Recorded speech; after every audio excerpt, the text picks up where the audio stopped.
Good morning. This video is going to be real short because I don't have much time. It's 7 a.m. I do have a full-time job. I have to go drive back and forth to Philly. Fortunately, that's exactly how I came across being right in the thick of the news story yesterday, because I got done work right around 4:30-ish, 4:45. I just looked at the last video right before I got there. The streets were all blocked off, and it was right around 5:02 in that last video. When I'm driving, I'm realizing that the helicopter's there and the streets all blocked off. So the way I went was the back street, and then because I'm just sitting there in traffic and there was a parking spot right there, I pulled over. And that's when I was thinking, this has to be a shooting. It has to be a shooting because everything's blocked off. So the timing of it is absolutely impeccable. Now, here's what's going to happen.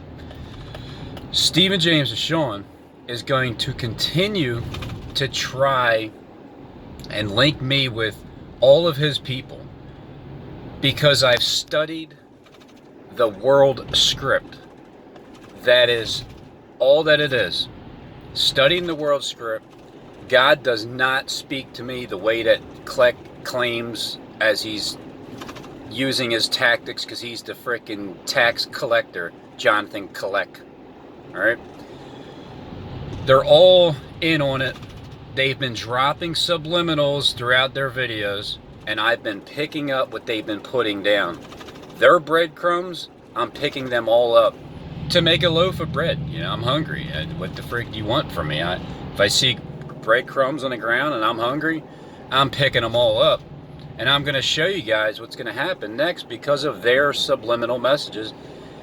And just knowing the timeline, that this is the 7th and of the 8th year that we were warned about God's judgment back on May 21st, 2011, when Harold Camping warned us. I'm just finishing his message. That's it.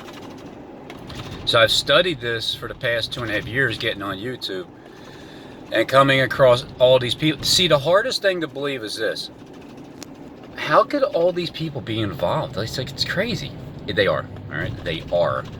When I sat behind, when I had straight up front row seats to the scene right there at the Temple Hospital, Philadelphia Temple Hospital, the emergency room, I seen the whole setup. All right, I seen how the reporters, there was a couple ghost reporters, right? The guy I was recording on a live stream, he was the script giver. He's the one that gave the script. That woman, she was reading her script. What they do, the guy was given the script, and then that's what they read in their ear, obviously,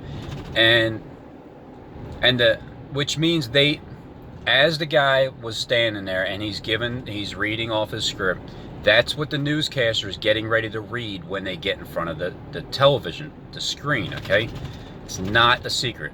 Now, I'll show you later when I have time, when I got it, after, like, 10 hours of working here, when I get home.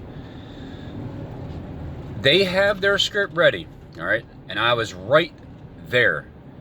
So when the police car came skidding into the driveway going down to the emergency room, dropping someone off, the reporter, I forget his name, the black guy that was doing the reporting, the car skidded, right? Drove up, dropped the person off around the 16-minute mark in that video. And then I think 19-minute mark, so 3 to 4 minutes later, he gets on the air and he reports what is going on. Mind you, they do not speak their own words. They are robots. I was there watching all of them, looking them straight in their eyes and just seeing that they are robots. With my camera in their face as they're like 6 feet from me, They did not budge, move, look. They are professionals. So that newscaster, and I'll show this to you, explain how, number one, the first cop car, because as soon as it's all coordinated perfectly, timing is perfect, just like gang stalking. The cop car was right there on the left side, the first car that came in, and the second car came in, and that's when the guy hopped on 3 minutes later. But as soon as he hopped on, he started to read his script, and then he explained how the cop got out of the car right there and was walking. All right, that was in his script. All right, and then he said later, you'll hear it, I'll show it to you. He said later, right afterwards, that car that skidded, like hurried up because it was like an action. He explained how that car pulled up and someone got out. Now, mind you, this is all within 3 minutes. He said he interviewed people and he didn't. He was standing right there the entire time. I was there before they even got to the first recording with the camera going on with the newscasters. Before the first recording, I was right there sitting there watching the entire damn thing unfold because I was at the right time at the perfect place. It's impossible, right? Okay? That's why Stephen James Deshawn is going to try. It's the only thing he can do. Now he's going to, because I know what's going to happen, he's using and saying it's witchcraft that I'm spewing out of my mouth.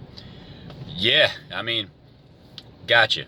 And he's trying to connect me to you, Andrea. Don't connect me to any of Yin's on the other end. I can see from the outside looking in, and I know that all of Yin's are from the inside looking out. Tyler, Andrea, SJD, and the list goes freaking on and on and on. But this is the game that you guys are playing. I can see it. So it is all actors. They are all coordinated, and they have the script. Nobody, especially, all right, especially newscasters that have, like the local newscasters, any newscaster, they all have scripts. They do not speak their mind. So within those 3 minutes, that guy, you know, the one on the side over here that was talking the script into their ear, and then he was listening to it. That all takes time, right? I seen it happen. It all takes time. And then you mean to tell me that within 3 minutes that they said they allowed Yuki Washington, or whatever his name is, to actually explain the cop car coming over? No. They did not hesitate in their words. They are super, super professional readers and listeners and regurgitators. That's what they are. So stay tuned. You'll see Stephen James Deshawn make many, many more videos about me, because, and he's going to get all kinds of people. Anybody who expected, anybody who makes videos that has commented to me, you're going to get trolled big time by somebody. They're going to start talking about me, discredit as much as they can. Look, use your own discernment. That's all I can say. I don't need to force anything. I don't even have to. I can just sit back and relax and then just watch it unfold. Home Depots are next. It's 4 events, within 6 days so far, unless the pattern changed. But that's exactly what it was with the last events. It was 4 of them. All right, it was 4 of them, 6 days, 6 full days happened, and here we go. Philadelphia, get ready, okay? Here we go. Church of Philadelphia. Kleck and his boy Michael were talking about it. You know it's going to happen. They talked about Ohio. The shooting happened. Now we're here in Philadelphia. The Masonic Temple. There's 2 temples, all right? So now we're talking about the temple, because it happened right near the Philadelphia Hospital, the Temple Hospital, University. So it's going to get very, very interesting. Just so you know, I have a full-time job, and I've been working almost 50-hour weeks the past 3 weeks, because the one guy that works with us, he's on vacation, so I got to pick up the slack a little bit. And I don't have much time doing what I do, but I'm still going to make videos regardless and just show you and continue to prove what I'm saying is true, that I knew it beforehand, and I ain't part of that organization. I'm the one that's bringing that organization down, because when you can see what they're doing behind scenes and you're not part of it and you're from the outside looking in, how can they continue on doing this when everything is exposed with them, the satanic side of it? This is why Christ is rising up in the multitude, and he's been doing it since 2011. Don't let anybody fool you. It ain't just starting. The Great Tribulation, we've been going through it. This is what it looks like. All right. It's just on TV, it looks a hell of a lot different on TV. But when you're behind the scenes, as they're getting ready to go on TV and you see it clearly, they all have the script. They all know what's going to happen beforehand because they're given the script. Everything is about timing. That guy knew to go on at that exact time, and that cop car came over because they're all coordinated together. That's why he had it in the script written about the car pulling up, the first car and the second car skidding in. It's a joke.